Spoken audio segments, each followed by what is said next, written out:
이 아침 주시는 말씀은 이사야 61장 1절에서 6절 말씀입니다. 이사야 61장 1절에서 6절 1042면 되겠습니다.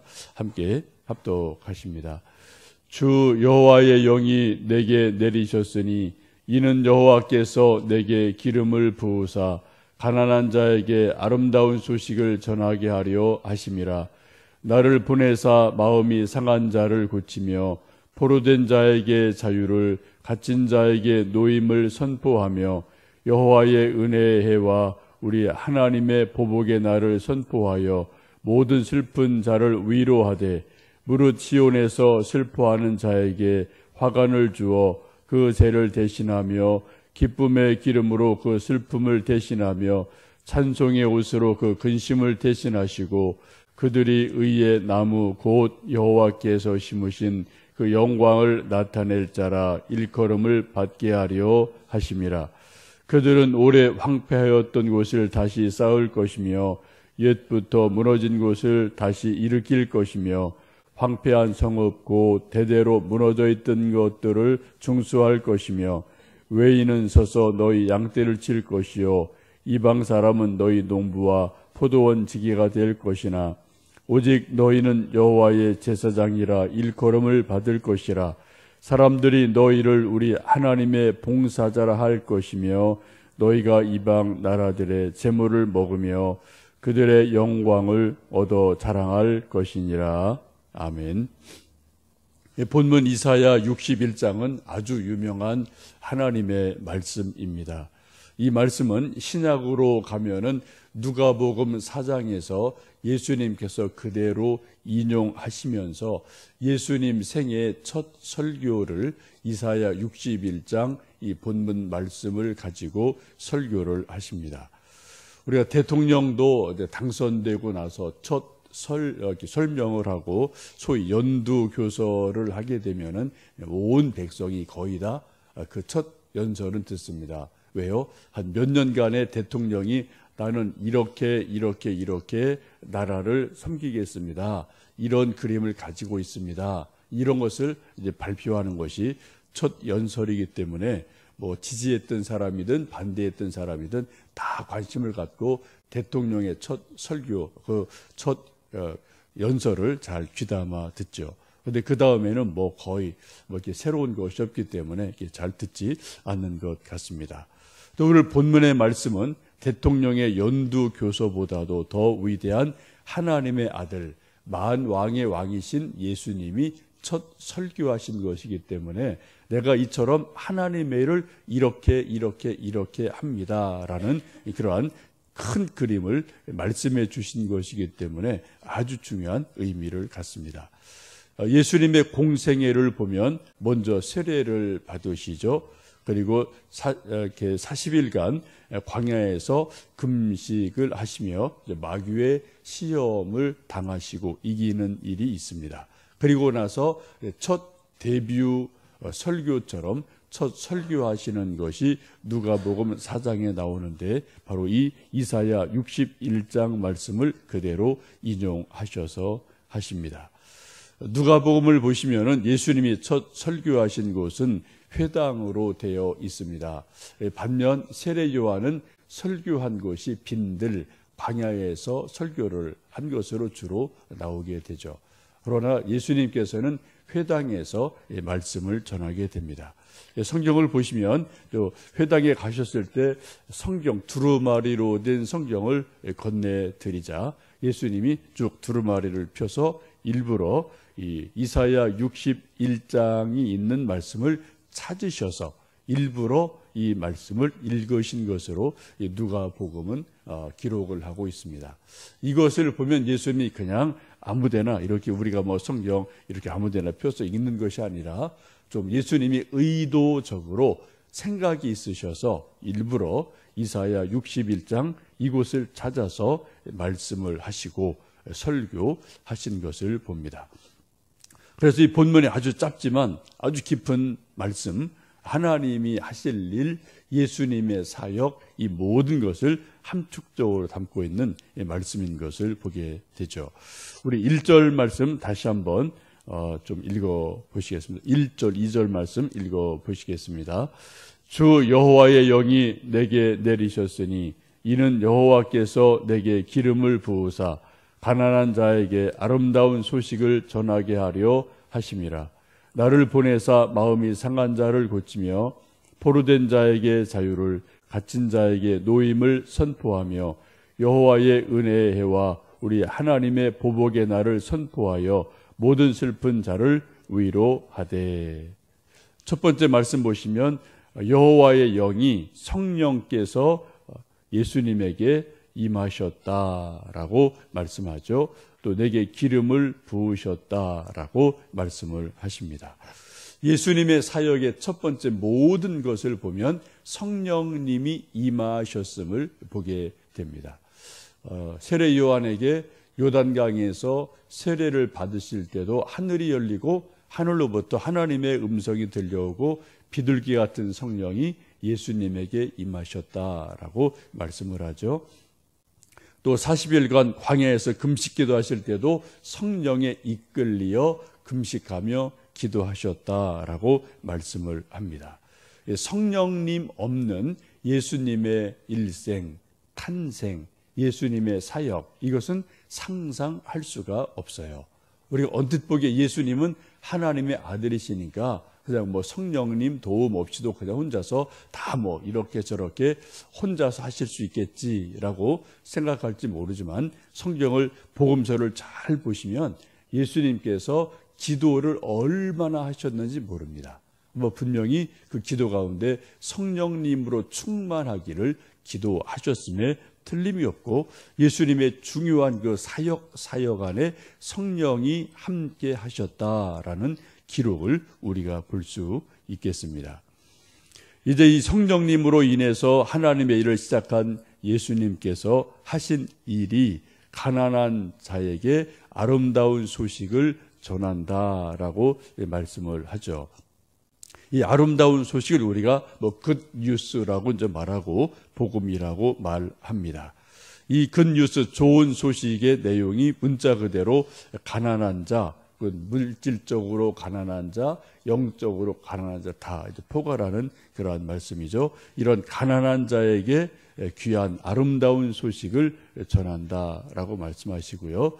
또 두 번째 보시면은 나를 보내사 마음이 상한 자를 고치신다라고 말씀을 하죠. 2절 끝에도 보시면은 모든 슬픈 자를 위로하신다라고 말씀을 합니다. 예수님 모셔서 하신 일 중에 가장 중요한 일은 우리가 아까 찬송 부른 것처럼 슬픈 마음 있는 사람 예수 이름 믿으면 위로를 얻는다라는 찬송처럼 예수님이 오셔서 하신 가장 중요한 일이 바로 슬픈 마음 있는 사람, 마음이 아픈 사람, 이런 사람의 마음을 위로하시는 것이 주님의 일임을 보게 됩니다. 이 시대는 우리가 좀 가만히 보면은 사람들이 이제 상처가 크게 두 가지죠. 하나는 외상이 있습니다.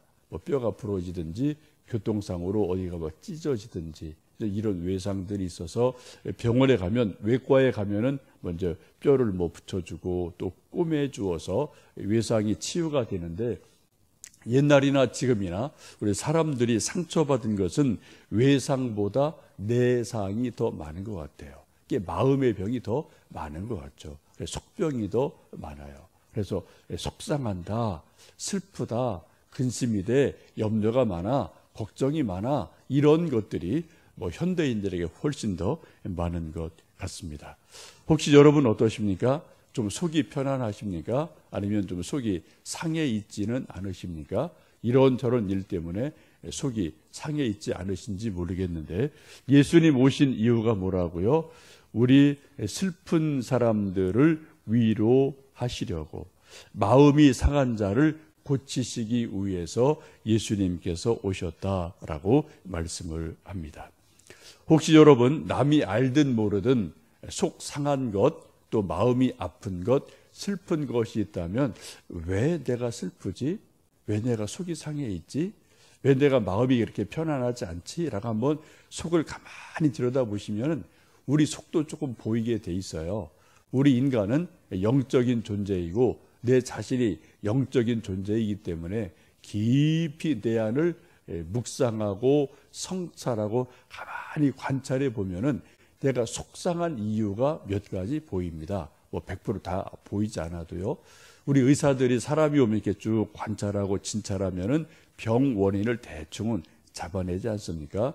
처방을 하고 약을 주는 것처럼 우리 스스로도 깊이 자기 마음속을 관찰하고 성찰하면은 우리 속이 왜 슬프나 왜 아픈가 그것을 대충은 알 수가 있어요. 여러분 그 이유를 알게 되면 그 이유를 하나님께 기도하고 아뢰시면 됩니다. 또 내가 해결할 건 해결하시고 내가 처리할 건 처리하시면 됩니다. 예수님 오신 이유는 마음이 슬픈 자를 위로하기 위해서 오셨고요. 마음이 상한 자, 아픈 자를 고치시려고 오셨다고 분명히 말씀합니다. 이 아침 특별히 여러분 우리 마음속을 깊이 좀 성찰하시고 내 마음에 슬픔이 있다면 그것을 주님께 좀 아뢰면서 주님 슬픈 내 마음을 좀 기쁘게 해주세요. 아픈 내 마음을 평안하게 해주세요. 좀 기름을 부으시고 싸매 주세요. 우리 좀 기도하시면서 우리 영혼이 깊이 위로받고 또 좀 힘을 얻는 시간 되셨으면 좋겠습니다. 또 그 다음에는 포로된 자를 자유케 한다라고 말씀을 하죠. 이 포로는 뭐 여러 가지 다층적인 의미가 있습니다. 육체적으로 포로된 사람도 있죠. 전쟁에 포로된 자가 있고 또 영에 포로된 자가 있고 또 죄에 포로된 자도 있습니다. 예수님 이 땅에 오신 이유는 무엇보다도 우리 인생이 짊어지고 있는 가장 큰 짐이 죄짐이죠. 그래 죄짐을 지고서 고나거든 주님께로 나와라. 그런 찬송도 있는데 우리 모두 다 죄짐의 포로가 된 것을 예수님이 십자가에 달려 돌아가심으로 우리 죄를 대신 담당해 주시는 놀라운 일을 보게 됩니다. 우리가 찬송 부르는 것 중에 죄짐 맡은 우리 구주 어찌 좋은 친구인지 이런 찬송도 있는데 여러분 오늘 좀 찬송 제가 2개 소개해 드립니다. 슬픈 마음 있는 사람 예수 이름 믿으면 이라는 찬송, 또 죄짐 맡은 우리 구주 어찌 그리 좋은 친구인지라는 찬송, 이 두 찬송을 좀 오늘 본문 이사야 61장을 좀 깊이 다시 한번 읽어보시고 묵상하시면서 찬송을 부르시는 시간이 있으셨으면 좋겠습니다. 찬송은 곡조 있는 기도이기 때문에 찬송을 깊이 부르고 반복해서 부르다 보면 우리 영혼이 찬송과 함께 깊은 기도 속으로 몰입을 하게 돼요. 깊은 기도 속에서 우리는 하나님을 만나게 되고 하나님의 영광을, 하나님의 능력을 경험하게 됩니다. 사도행전을 보시면 바울과 실라가 복음을 전하다가 이제 매를 맞고 빌립보 감옥에 갇혀 있을 때 한밤중에 얼마나 몸도 마음도 아프고 피곤하겠습니까? 한밤중에 성령께서 강권하셔서 두 사람이 일어나서 찬송을 부르는 일이 일어나게 되죠. 근데 찬송을 힘있게 부르고 기도할 때 하나님께서 역사하셔서 지진을 일으키셔서 옥터를 흔들게 하시고 자유케 하시는 일이 일어났음을 보게 됩니다. 곧 기도하고 찬송 부를 때 묶였던 것이 풀리는 놀라운 일들이 일어나게 됩니다.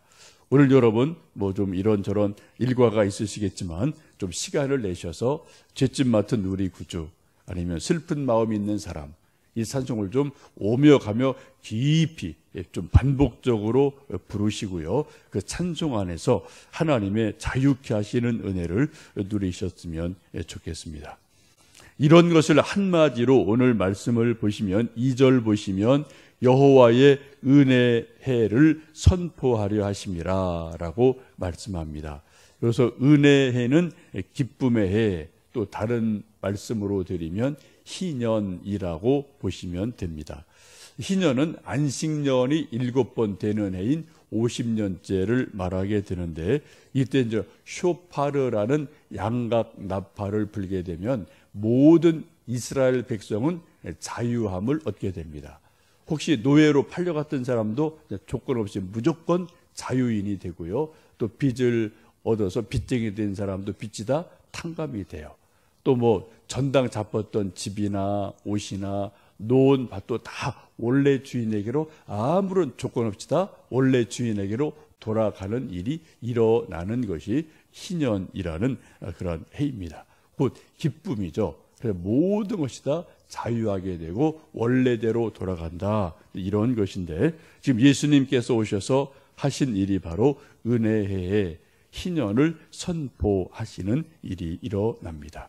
곧 예수님께서 십자가 달려 돌아가시고 예수님이 하나님의 일을 완성하심으로 우리 모든 인간이 빚졌던 것, 죄짐을 졌던 것, 이런저런 것을 다 예수님이 담당해 주심으로 우리가 원천적으로 자유하게 되는 것, 이것이 바로 예수님 하시는 일이고 사역이지요. 그래서 예수님이 주신 것은 완전한 자유를 우리에게 주십니다. 요한복음 8장에 보시면 예수님 말씀하기를 진리를 알지니 진리가 너희를 자유케 하리라 라고 말씀을 하셔요. 정말 우리가 진리를 알게 되면 진리에는 능력이 있지 않습니까? 우리를 자유케 하는 그런 힘이 있기도 합니다. 여러분, 이 시간, 이 아침 예수님을 깊이 묵상하고 또 예수님 은혜를 구하면서 주님 주시는 참 자유를 누리시는 아침이 되셨으면 좋겠습니다. 이러한 일을 쭉 행하는 사람을 6절에 보시면은 그렇게 말씀하죠. 우리 6절 말씀을 함께 읽어 보십니다. 오직 너희는 여호와의 제사장이라 일컬음을 받을 것이라.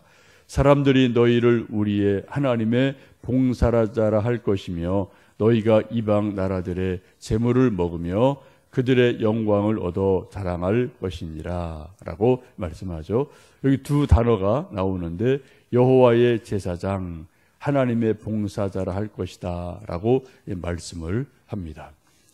예수님께서 하나님의 종으로 오셨고 또 하나님의 일꾼으로 오셨고 큰 일을 다 마무리하고 완성하셨습니다. 또 예수님 믿는 우리는 또 다르게 예수님의 종이 되어서 예수님 맡겨주신 복음을 전하는 일을 또 주님 오실 그때까지 우리는 각자 사명을 가지고 감당을 합니다. 이러한 사람을 오늘 6절 말씀 보시면은 하나님의 봉사자다라고 말씀을 하죠. 우리가 예수님 믿는 사람이 누구냐? 한마디로 말씀드리면 하나님의 봉사자예요. 하나님의 일꾼입니다. 저도 여러분도 우리 모두는 하나님의 일꾼으로 부르심을 받은 사명자이기도 합니다. 각자 우리에게 주신 하나님의 일, 하나님의 일꾼됨을 좀 기억하시고요. 그 일을 잘 감당하도록 기도하셨으면 좋겠습니다. 특별히 우리가 주님 오실 길을 예비하는 개척자의 삶을 살아가고 아름다운 소식, 복음을 전하는 일을 주님 오실 때까지 때를 얻든 못 얻든 직접적이든 간접적이든 우리는 계속 이것을 해야 될 사람이기도 하고요. 또 허물어진 곳, 황폐한 곳을, 무너진 곳을 다시 일으켜 세우는 것이 하나님의 봉사자가 할 일인 것을 4절에서 말씀을 하고 있습니다. 먼저 중요한 것은 우리 자신을 세우는 것 같아요. 다른 사람 세우는 것도 중요하고 다른 집 세우는 것도 중요한데 우선적으로 무너진 내 신앙, 내 믿음을 다시 견고하게 세우는 것이 중요하고요. 내가 세워지면 그 다음에 옆에 있는 흔들리는 누군가를 또 세워주는 것이 또 중요한 일임에 틀림이 없습니다. 또 교회도 그런 역할을 해야 되죠. 교회가 먼저 세워지고 또 교회 주변에 있는 수많은 사람들 또 다른 일들을 세워가는 것 참 중요한 일인 줄 압니다. 이제 한 가지 기도 부탁하는 것은 내일이 금요일인데요. 내일 이쪽에 있는 세빛초등학교에서 어머니 회를 중심으로 하루 종일 아이들 장터를 하게 됩니다. 어머니에서도 이런저런 장터를 만들고 음식을 만들고 하는 일들이 있는데 저희 교회도 솜사탕 또 팝콘 이런 것들 좀 같이 기계를 가지고 와서 사람도 와서 도와주면 좋겠다 그런 요청이 있어서 아마 오늘 저녁 가서 이제 같이 기계 설치하고 내일은 이른 아침부터 늦은 오후까지 계속 한 1000여 명 아이들이 된대요. 이제 어머니회와 저희 교회 사무장님 또 전도사님 같이 이제 협력을 해서 가서 이제 계속 하루 종일 아이들에게 좀 조금 먹거리를 이제 제공해 주는 일이 있게 되는데, 이것은 뭐 저희 교회가 비록 작은 교회지만 이 지역 사회와 더불어서 함께 호흡하는 거고, 또 간접적이라도 예수님 사랑을 전하는 일이 되고, 또 이제 어머니회나 또 학교에서도 우리 교회를 여러 가지 긍정적인 면으로 보는 일들이 있어서 우리가 좀 작지만 또 예수님의 이름으로 빛을 발하고 뭔가 섬길 수 있는 기회가 돼서 참 감사한 마음이 있습니다. 내일 1000여 명의 우리 세비초등학교 어린아이들이 또 즐거운 시간이 되고, 또 직간접적으로 또 우리 이제 교회가 또 예수님이 소개가 되어져서 또 복음이 그들에게 뭐 한 번에 뭐 되는 건 아니겠지만 한 방울 두 방울 그런 사랑의 물이 떨어지고 스며들어서 또 그들이 언젠가는 또 예수님 믿는 귀한 일이 있도록 좀 그런 귀한 사역이 되도록 기도를 해 주시면 좋겠습니다. 오늘 하루 종일 여러분 61장의 말씀을 좀 기억하시고 또 찬송 부르시며 슬픈 마음 또 여러 가지 마음이 상한 것들이 치유되고 회복되시는 복된 한 날 되시기를 원합니다. 함께 기도하겠습니다.